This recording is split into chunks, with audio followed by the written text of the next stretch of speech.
अस्सलाम वालेकुम dear student, this is मिकराली। उम्मीद आप सब खैरियत से होंगे। आज हम लोग 9th क्लास की मैथ की एक्सरसाइज 1.1 के क्वेश्चन नंबर 2 को सोल्व करेंगे। क्वेश्चन नंबर 2 की स्टेटमेंट है which of the following matrices are equal, यानी ये जो हमारे पास मैट्रिसेस दिए गए हैं हमने बताना है कि इनमें से कौन से मैट्रिसेस इक्वल मैट्रिसेस होते हैं।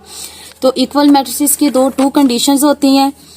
कौन कौन सी? फर्स्ट कंडीशन ये होती है कि the order of A is equal to order of B, यानी अगर फर्ज करें अगर आप लोगों के पास टू मैट्रिसेस दिए गए हैं ए और बी, तो इक्वल मैट्रिसेस तभी वो होंगे अगर उनका ऑर्डर सेम हो। यानी अगर एक मैट्रिसेस ए है और उसमें 2 रोज और 2 कॉलम्स हैं तो बी में भी 2 रोज और 2 कॉलम्स ही होने चाहिए, देन वो इक्वल मैट्रिसेस होते हैं।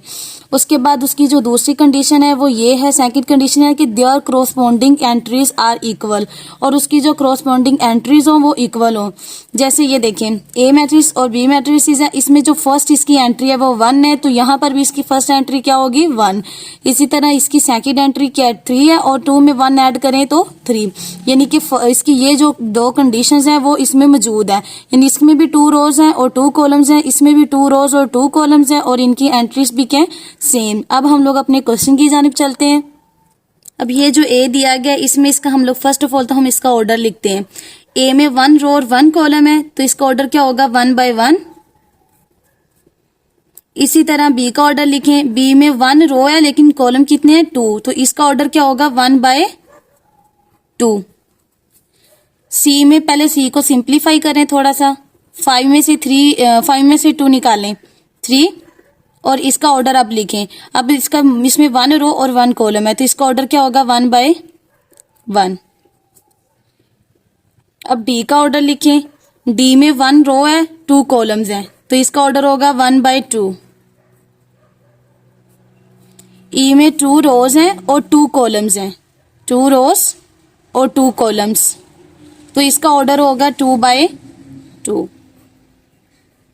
एफ का ऑर्डर 2 रोज एफ में है, R1 R2, लेकिन इसमें कॉलम 1 है तो इसका ऑर्डर होगा 2 by 1।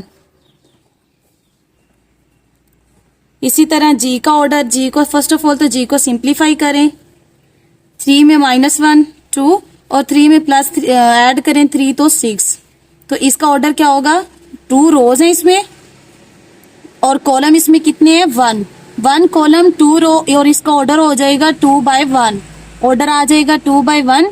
इसी तरह एच में 2 रोज हैं और 2 कॉलम्स हैं तो इसका ऑर्डर आ जाएगा 2 by 2। आई में 3, आई को पहले तो सिंप्लीफाई करें, 3 एज इट, 3 में 2 ऐड करें 5, तो इसका ऑर्डर क्या लिखें 1 रो है और 2 कॉलम है तो इसका ऑर्डर हो जाएगा 1 by 2। अब जे का लिखें, जे को पहले सिंप्लीफाई करें, 2 में 2 ऐड करें 4, 2 में से 2 माइनस करें सब्ट्रैक्ट करें 0, 2 में 4 ऐड करें 6 और 2 में 0 ऐड करें 2। अब इसमें 2 रोज हैं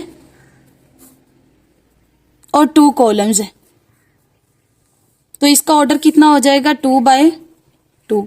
अब इक्वल मैट्रिसेस वही होंगे जिनका ऑर्डर भी सेम होगा और उसकी एंट्रीज हैं वो भी सेम होगी। तो देखें अब ए जो मैट्रिक्स है उसका ऑर्डर कितना है, ए का ऑर्डर है 1 by 2 1 by 1। अब देखना हम लोगों ने कि अब कौन सा ऐसा मैट्रिक्स है जिसका ऑर्डर 1 by 1 हो और उसकी जो एंट्री है वो भी यही हो। अब देखें ये जो ए है इसका ऑर्डर 1 by 1 है और ये जो सी है इसका ऑर्डर भी 1 by 1 है। अब इसमें भी एंट्री 3 है और इसकी एंट्री भी 3 है, तो इसका मतलब ये हुआ कि जो हमारे पास मैट्रिक्स ए दिया गया वो किसकी इक्वल है, सी की इक्वल है। अब बी में देखें ऑर्डर इसका बी का है 1 by 2 और मैट्रिसेस हैं 3 और 5। अब हमारे पास इसका भी ऑर्डर 1 by 2 है और इसमें मैट्रिक्स 5 और 3 है। इसकी जो एंट्रीज दी गई है ना, मैट्रिक्स के अंदर जो एंट्रीज दी गई हैं वो चेंज है, बी की 3 5 है और डी की है 5 3, यानी कि बी और डी इक्वल नहीं है। अब इसके बाद हमारे पास जो 1 by 2 ऑर्डर दिया गया है वो इसका है आई का। अब बी की जो एंट्रीज है वो है 3 और 5 और ऑर्डर है 1 by 2। इसी तरह आई की एंट्रीज भी 3 5 है और ऑर्डर है 1 by 2, यानी कि हम लोग लिखेंगे जो हमारे पास मैट्रिक्स बी दिया गया है वो किसकी इक्वल है, आई की। अब उसके बाद देखिए हमारे पास जो एफ मैट्रिक्स दिया गया उसकी एंट्रीज क्या है 2 और 6 और ऑर्डर कितना है 2 by 2। इसी तरह ये जो हमारे पास जी मैट्रिक्स दिया गया इसका भी ऑर्डर 2/2 है और एंट्रीज हैं 2 और 6। तो जो हमारे पास एफ और डी होगा इसका मतलब हम लोग लिखेंगे कि एफ और जी हमारे पास इक्वल मैट्रिसेस हैं। अब ये जो ई है इसमें देखिए इसकी जो एंट्रीज हैं 4 0 6 2।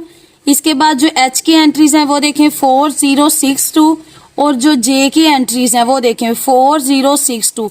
इन तीनों जो मैट्रिक्स 3 मैट्रिसेस दिए गए इनकी एंट्रीज सेम है। अब इनका ऑर्डर चेक कर लेते हैं। ऑर्डर है 2/2, ई का ऑर्डर, एच का ऑर्डर भी है 2/2 और जे का ऑर्डर कितना है, जे का ऑर्डर भी है 2/2।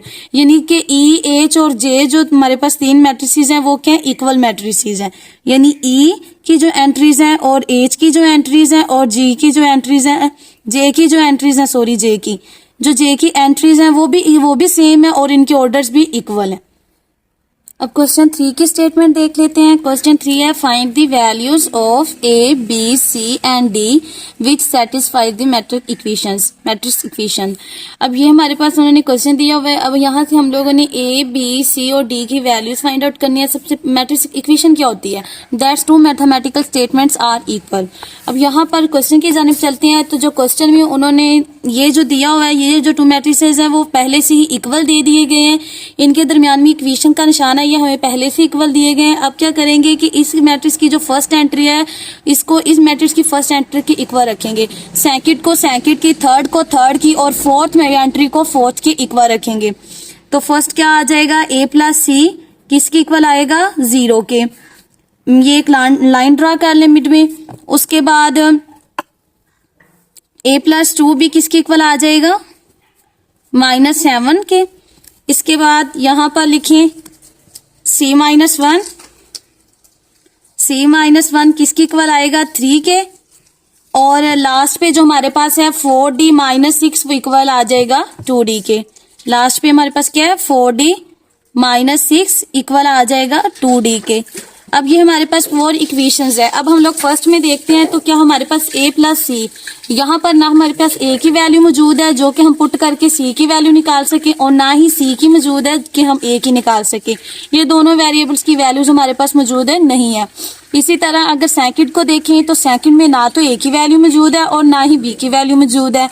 तो इस इक्वेशन को भी अभी हम सोल्व नहीं कर सकते। अब देखें थर्ड वाली, थर्ड में c-1 इक्वल टू 3। अब इसमें जस्ट एक वेरिएबल c है, यानी कि इस इक्वेशन से हम इजीली c की वैल्यू को निकाल सकते हैं। तो निकालें, c इज इक्वल टू 3।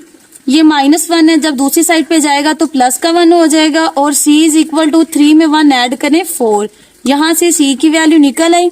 इसी तरह इस इक्वेशन में देखें, यहाँ पर भी d है और यहाँ पर भी d है, ठीक है। तो यहाँ से इस इक्वेशन से हम इजीली d की वैल्यू फाइंड आउट कर सकते हैं। तो ये देखें 4d इक्वल टू 2d, ये माइनस का 6 है, इस साइड पे आके प्लस हो जाएगा, नेगेटिव साइन दूसरी साइड पे जाते हैं पॉजिटिव हो जाता है, ओके हो गया। इसके बाद ये 4d है, ये पॉजिटिव का 2d है, जब इस साइड पे आएगा तो नेगेटिव का 2d हो जाएगा, इज इक्वल टू 6। अब 4d में से 2d माइनस कर दें, बाकी 2d इज इक्वल टू 6। और जो चीज इस साइड पे मल्टीप्लाई हो रही हो वो दूसरी साइड पे जाके डिवाइड हो जाती है, यानी जो 2 है वो d के साथ मल्टीप्लाई हो रहा है। जब इसको 6 इस तरफ लेके जाएंगे ये तो 6 के साथ डिवाइड हो जाएगा, d is equal to 6 divided by 2।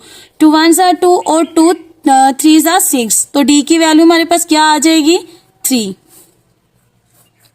अब यहाँ पर c और d की वैल्यू आ गई हमारे पास। अब फर्स्ट इक्वेशन देखें, a plus c is equal to 0 और c की वैल्यू तो हमें पता है 4 है, यानी इस इक्वेशन में हम c की वैल्यू पुट करके इजीली a की वैल्यू निकाल सकते हैं। तो c की वैल्यू हमारे पास 4 है, इधर ऐड करें, इज इक्वल टू 0 और ये a इज इक्वल टू, ये पॉजिटिव 4 है, दूसरी साइड पे जाके नेगेटिव 4 हो जाएगा। तो a की वैल्यू क्या आ जाएगी, -4। अब देखिए यहाँ पर हम लोगों ने a की वैल्यू निकाल ली है और यहाँ पर सिर्फ 2 वेरिएबल्स हैं a और b। तो b की वैल्यू तो हम लोगों ने फाइंड आउट करनी है, यानी कि इस इक्वेशन में हम a की वैल्यू पुट करेंगे और b की वैल्यू को फाइंड करेंगे। a की वैल्यू हमारे पास क्या दी गई है, -4 प्लस 2 भी एज इट आ जाएगा, इज इक्वल टू -6। 2 भी एज इट आ जाएगा, -7। ये माइनस का 4 है, दूसरी साइड पे जाके +4 हो जाएगा। 2b इज इक्वल टू 7, बड़ी वाली वैल्यू जो उसके साथ साइन कौन सा है, नेगेटिव साइन है, तो साइन नेगेटिव आएगा और 7 में से 4 निकालें तो 3। अब बी की वैल्यू फाइंड आउट करनी है, तो जो चीज इधर मल्टीप्लाई हो रही है, बी 2 के 2 और बी मल्टीप्लाई हो रहे हैं आपस में, और 2 इस साइड पे जाके 3 पे डिवाइड हो जाएगा, 3 डिवाइडेड बाय 2, तो ये हमारे पास बी की वैल्यू आ गई। इसी तरह हमारे पास 4 वेरिएबल्स की वैल्यू आ गई है, यानी कि ए की वैल्यू हमारे पास क्या आई है -4, और बी की वैल्यू क्या आई हमारे पास -3/2 आई है, सी की वैल्यू 4 आई है, और लास्ट पे डी की वैल्यू हमारे पास आई है, डी की वैल्यू हमारे पास क्या आई है 3। इस तरह हमारे एक्सरसाइज 1.1 के 2 क्वेश्चन सोल्व हो गए, क्वेश्चन 2 और क्वेश्चन 3। अगर आपको मेरे किसी भी पॉइंट की समझ नहीं आई तो आप मुझसे कमेंट सेक्शन में पूछ सकते हैं। Thank you, Allah Hafiz.